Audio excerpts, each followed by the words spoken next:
નમસ્તે મિત્રો, સ્વાગત છે તમારું આજના ફરી એક નવા વિડીયોમાં. તો આજે આપણે વિડીયોમાં વાત કરશું આધાર કાર્ડની જે આધાર એપ હતી તે બંધ કરી દેવામાં આવી છે અને તારીખ 1 જુલાઈ 2026ના રોજ આધાર કાર્ડની નવી એપ લોન્ચ કરવામાં આવી છે. જે નવી એપમાં આપણે ઘરે બેઠા જુદા જુદા 10 પ્રકારના જે અપડેટ છે તે કરી શકવાના છીએ. નવી એપમાં જુદા જુદા 10 ફીચર્સ એડ કરવામાં આવ્યા છે, તો તે વિગતવાર આપણે આગલા વિડીયોમાં જોવાના છીએ. તો મિત્રો, વિડીયોને અંત સુધી જોતા રહેજો. ચેનલમાં નવા હો તો ચેનલને સબસ્ક્રાઇબ કરી લેજો, જેથી અમે ગુજરાત સરકારની નવી દરેક સરકારી ભરતી રિલેટેડ તેમજ ગુજરાત સરકારની નવી સરકારી યોજના રિલેટેડ વિડીયો બનાવી આ ચેનલ ઉપર પોસ્ટ કરીએ તો તેની નોટિફિકેશન તમને મળતી રહે. તો ચલો દર્શક મિત્રો, આપણે વિડીયોની શરૂઆત કરીએ. તો દર્શક મિત્રો, તમે અહીં સ્ક્રીનમાં જોઈ શકો છો નવા આધાર એપના જે 10 સુપર ફીચર્સ આપવામાં આવ્યા છે. જેમાં પ્રથમ ફીચર છે અહીં તમે સ્ક્રીનમાં જોઈ શકો છો. તેની વાત કરીએ તો ફેસ ઓથેન્ટિકેશનનું જે ફીચર છે, હવે લોગિન, સિમ વેરિફિકેશન કે અન્ય સત્તાવાર ઓળખ માટે ફિંગરપ્રિન્ટ કે આંખના સ્કેનની જરૂર નહીં પડે. આ એપમાં ફેસ ઓથેન્ટિકેશન ટેકનોલોજી આપવામાં આવી છે,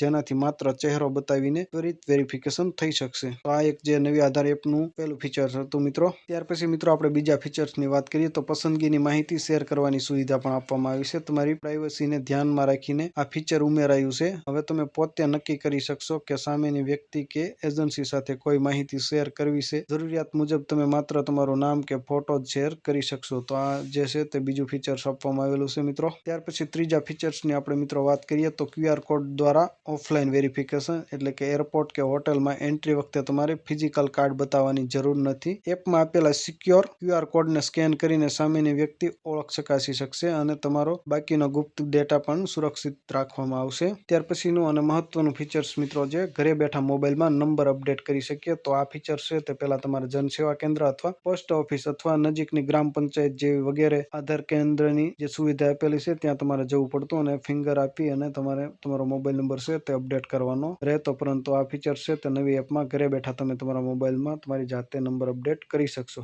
જો તમારે તમારા કાર્ડ સાથે નવો મોબાઈલ નંબર લિંક કરવો હોય કે જૂનો નંબર બદલવો હોય તો હવે આ કામ એપ દ્વારા ઘરે બેઠા ઓનલાઈન જ તમે કરી શકશો. તો આ એક મહત્વનું ફીચર્સ આપવામાં આવ્યું હતું મિત્રો. ત્યાર પછીનું ફીચર છે મિત્રો ઓનલાઈન સરનામું અપડેટ, એટલે કે આપણું જે એડ્રેસ છે તે બદલવા માટેની સુવિધા આપવામાં આવી છે. જેમાં રહેઠાણ બદલાયું હોય ત્યારે એડ્રેસ ચેન્જ કરવા માટે કલાકો સુધી લાઈનમાં ઉભી રહેવાની જરૂર નથી. નવી એપની મદદથી ગણતરીની મિનિટોમાં જ તમે હવે નવું સરનામું છે તે અપડેટ કરી શકશો. તો એના માટે તમારે કોઈ જનસેવા કેન્દ્ર કે પોસ્ટ ઓફિસ જવાની જરૂર નથી. તમે તમારા મોબાઈલથી જ તે ઓનલાઈન નવી એપમાં તમારું એડ્રેસ છે, સરનામું છે તે સુધારી શકશો અથવા અપડેટ કરી શકો છો. તેવી જ રીતે મિત્રો, એક જ એપમાં આખા પરિવારનો ડેટા પણ તમે મેનેજ કરી શકશો. જેમાં પરિવારના કોઈ એક સભ્યના સ્માર્ટફોનમાં આ એપ ડાઉનલોડ કરીને તેમાં ઘરના અન્ય 5 સભ્યો સુધીનો પ્રોફાઇલ સરળતાથી મેનેજ અને સ્ટોર કરી શકશો. તો આ પણ એક નવું ફીચર્સ એડ કરવામાં આવ્યું છે મિત્રો. ત્યાર પછીનું છે બાયોમેટ્રિક લોક અને અનલોક. તમારા બાયોમેટ્રિક ડેટાનો કોઈ દુરુપયોગ ન કરે તે માટે તેને ગમે ત્યારે લોક કરી શકાય છે અને જરૂર પડે ત્યારે વેરિફિકેશન માટે થોડા સમય માટે અનલોક પણ કરી શકાય છે. ત્યાર પછીનું ફીચર છે મિત્રો ડિજિટલ કોન્ટેક્ટ શેરિંગ. તો આ એપ દ્વારા તમે તમારા નામ અને મોબાઈલ નંબર ડિજિટલી અન્ય વ્યક્તિ સાથે શેર કરી શકો છો, જે સીધા સામેવાળાના ફોનમાં સેવ થઈ જશે. ત્યાર પછીનું ફીચર છે મિત્રો ડિજિટલ વોલેટ અને ઈ કેવાયસી ડાઉનલોડનું. તો આ એપ એક સિક્યોર ડિજિટલ તિજોરી સમાન છે. આ એપમાંથી તમે ગમે ત્યારે ઈ આધાર ડાઉનલોડ કરી શકો છો, offline e KYC file save કરી શકો છો અને વેરિફિકેશન માટે વન ટાઈમ પાસવર્ડ પણ જનરેટ કરી શકો છો. ત્યાર પછીનું ફીચર છે મિત્રો ઓથેન્ટિકેશન હિસ્ટ્રી. તમારા કાર્ડનો ક્યારે, ક્યાં અને કઈ એજન્સી દ્વારા ઉપયોગ કરવામાં આવ્યો છે તેની સંપૂર્ણ હિસ્ટ્રી તમે તમારા પ્રોફાઇલ ટેબમાં જઈને ટ્રેક કરી શકો છો. આ ફીચર્સ ફ્રોડ અટકાવવા માટે ખૂબ જ મદદરૂપ થઈ શકે છે. તો મિત્રો, આધાર હવે બંધ કરવામાં આવી છે અને નવી એપમાં જે ઘરે બેઠા અપડેટ કરી શકાય તેવા નવા 10 ફીચર્સ એડ કરવામાં આવ્યા છે, તેને આપણે આ વિડીયોમાં વાત કરી. તો આશા રાખું મિત્રો આ વિડીયો તમને પસંદ આવ્યો હશે. વિડીયો પસંદ આવે તો વિડીયોને લાઇક, શેર અને ચેનલને સબસ્ક્રાઇબ કરવાનું ભૂલતા નહીં. તમારા કોઈ પ્રશ્ન હોય તો ચોક્કસ અમને કમેન્ટ કરીને જણાવજો. અમે તમારા પ્રશ્નનો રિપ્લાય આપીશું અને ફરી એક નવા ટોપિકમાં નવા વિડીયો સાથે મળશું. ત્યાં સુધી જય હિન્દ,